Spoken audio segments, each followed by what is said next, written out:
اعوذ باللہ من الشیطان الرجیم بسم اللہ الرحمن الرحیم ومن اللیل فتہجد بہ نافلۃ لک عسیٰ ان یبعثک ربک مقاما محمودا۔ ناظرین محترم، آج 15ویں پارے سے سورہ اسراء یعنی سورہ بنی اسرائیل کی آیت نمبر 79 پڑھنے کا شرف حاصل کیا، جس میں پیغمبر کو نماز شب پڑھنے کا حکم دیا جا رہا ہے اور ارشاد ہوتا ہے اور رات کے ایک حصے میں قرآن کے ساتھ بیدار رہیے، یہ آپ کے لیے خیر اضافی ہے، ان قریب آپ کا پروردگار آپ کو مقام محمود تک پہنچا دے گا۔ اس حکم سے یہ اندازہ ہوتا ہے کہ بڑے مشن میں کامیاب ہونے کے لیے رات میں خدا کی بارگاہ میں حاضر ہونا کتنا ضروری ہے۔ ایک خاص طرح کی مدد، انرجی اور معنویت حاصل ہوتی ہے، جبکہ یہ رسول وہ ہے کہ جو ساری رات ویسے ہی چاہ کر نمازیں پڑھا کرتے تھے، تو حکم آیا تھا کہ یا ایھا المزمل قم اللیل الا قلیلا، اے چادر اوڑھنے والے میرے حبیب، نماز کے لیے رات میں اٹھا کرو مگر کم اٹھا کرو۔ لیکن اس مقام پر حکم دیا کہ نہیں، نماز تہجد کے لیے، نماز شب کے لیے آپ بیدار ہو جائیے۔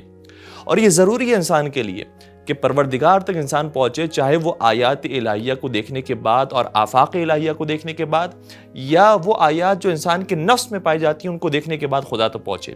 علامہ اقبال کا ظاہراً یہ شعر ہے کہ کافر کی یہ پہچان کہ آفاق میں گم ہے، مؤمن کی یہ پہچان کہ گم اس میں ہے آفاق۔ حضرت امام باقر علیہ السلام جو عبودیت اور بندگی کا حقیقی معنی وہ بیان کرتے ہیں اور فرماتے ہیں کہ عبدیت اسے کہا جاتا ہے کہ انسان تمام مخلوقات سے اپنے آپ کو فارغ اور دور کر لے اور پروردگار کی عبادت اور بندگی میں چلا جائے۔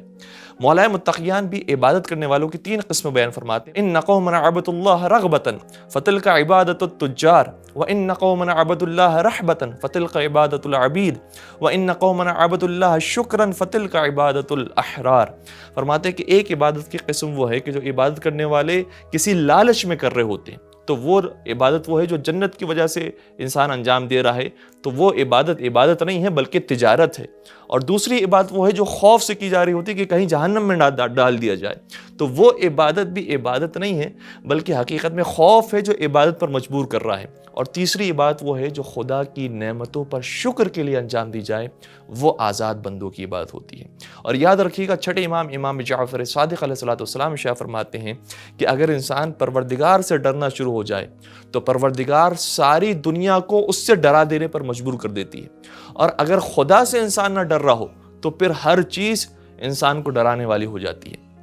اسی لیے ہمارے سامنے بہت ساری مثال موجود ہے۔ سب سے بڑی مثال تو خود مولا امام حسین علیہ السلام کی ہے کہ جو روز عاشور شہزادے علی اصغر کی لاشیں کو دیکھ کر ہی فرماتے ہیں کہ حون علی ما نزل بی انہ بعین اللہ، یہ لاش میرے لیے آسان ہو گئی اٹھانا، کیونکہ یہ پروردگار کے سامنے موجود ہے۔ اسی طریقے سے ہمیں امام خمینی کا جملہ ملتا ہے کہ جب انہیں گرفتار کر کے لے جایا گیا تو لوگ پریشان تھے، اور پھر ملتا یہ ہے کہ آیت اللہ خمینی انہیں تسلی دے رہے ہوتے تھے کہ تم پریشان نہ ہو، یہ اگر پروردگار کے راستے میں آئے تو اس سے بڑی سعادت نہیں ہے۔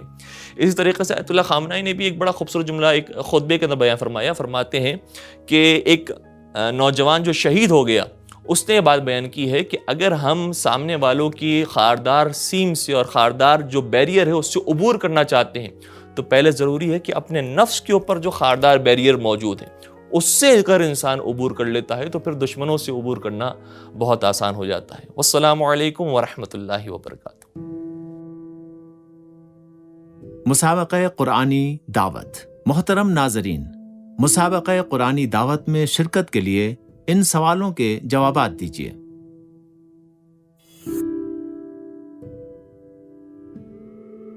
سورہ اسراء کی آیت نمبر 79 میں پروردگار اپنے حبیب صلی اللہ علیہ وآلہ وسلم کی کامیابی کی وجوہات میں سے کس وجہ کی طرف اشارہ فرما رہا ہے؟ الف معنویت، ب جہاد، جیم سخاوت۔ کل دوپہر 12 بجے تک ایرانی وقت کے مطابق الف ب جیم میں سے صحیح آپشن کو اس واٹس ایپ نمبر پر ارسال کیجیے۔ مزید معلومات کے لیے اس ویب سائٹ پر رجوع کیجیے۔